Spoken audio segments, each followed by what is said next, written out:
Hello viewers! With us today is a 136 SP Moskvich 3. This change happened back at the end of last year, but it's only now that the car has reached me. It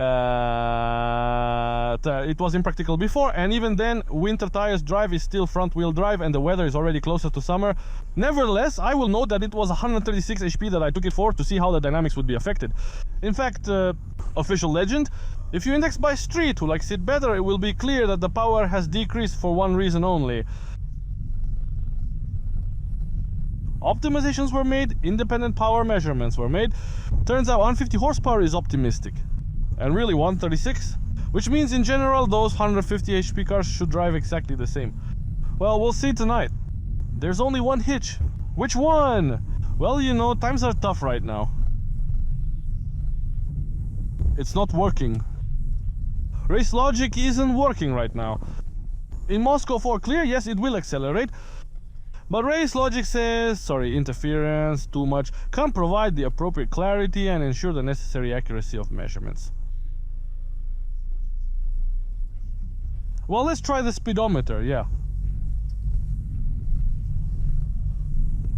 The error is quite high, about 4 or 5 km per hour. And naturally this will impose its own imprint on overclocking. When you have 100 on the speedometer, you'll need to roll a whole 4 more kilometers per hour to reach the real maximum. So let's see what 136 horsepower is. Naturally, we'll keep it simple and turn off the climate to correlate the results. And ride with 2 pedals. Clear and fast. Here we go. With the mode still forgotten nothing.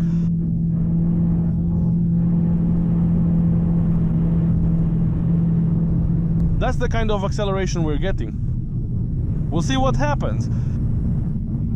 But we have it in reality, you have it in the right corner. I note that the main thing here is a very smooth entry into this very acceleration. No hard before this momentum transfer. A leap forward.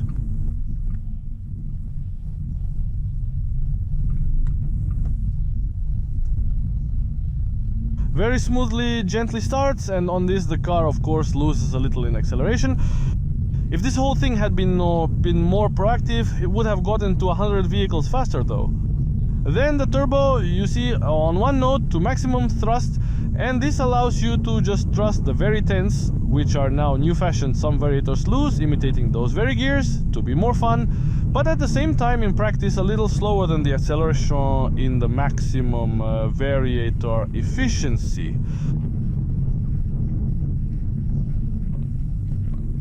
Well, yes, winter tires, the driveway is confident enough and really crossover. Believe the crossover? Believe. I would like more rubber, thicker wheels of course. Favor yes, given the margin of error. They're quite welcome here. Yeah, with a slightly higher profile. As they say, bigger wheel, more confidence when driving over potholes.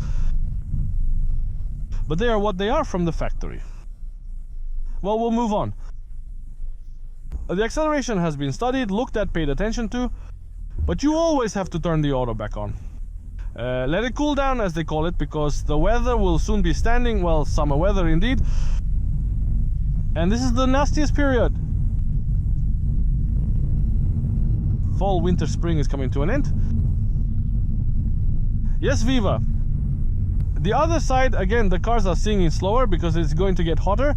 Everywhere has its own conditions, everywhere has its own stories. There you go. The ideal is apparently unattainable. That's the end of it. Bye. As always, we study cars in many different variations, in many different hypostases. By the way, I wonder how much... what's our mileage after the highway? Yeah, interesting. Yeah, well, he's 9.5 holding right here, right now. Bigger feet. But as they say, the more you push the pedal, the more you get. Which makes sense. I'm turning to myself. Bye! Well, we'll be studying all the other cars, as always, in full detail. And hopefully the skies will be cleared of the interference of the electromagnetic era. Compounder will be back again to honor the results and be confident in his measurements. Bye, friends!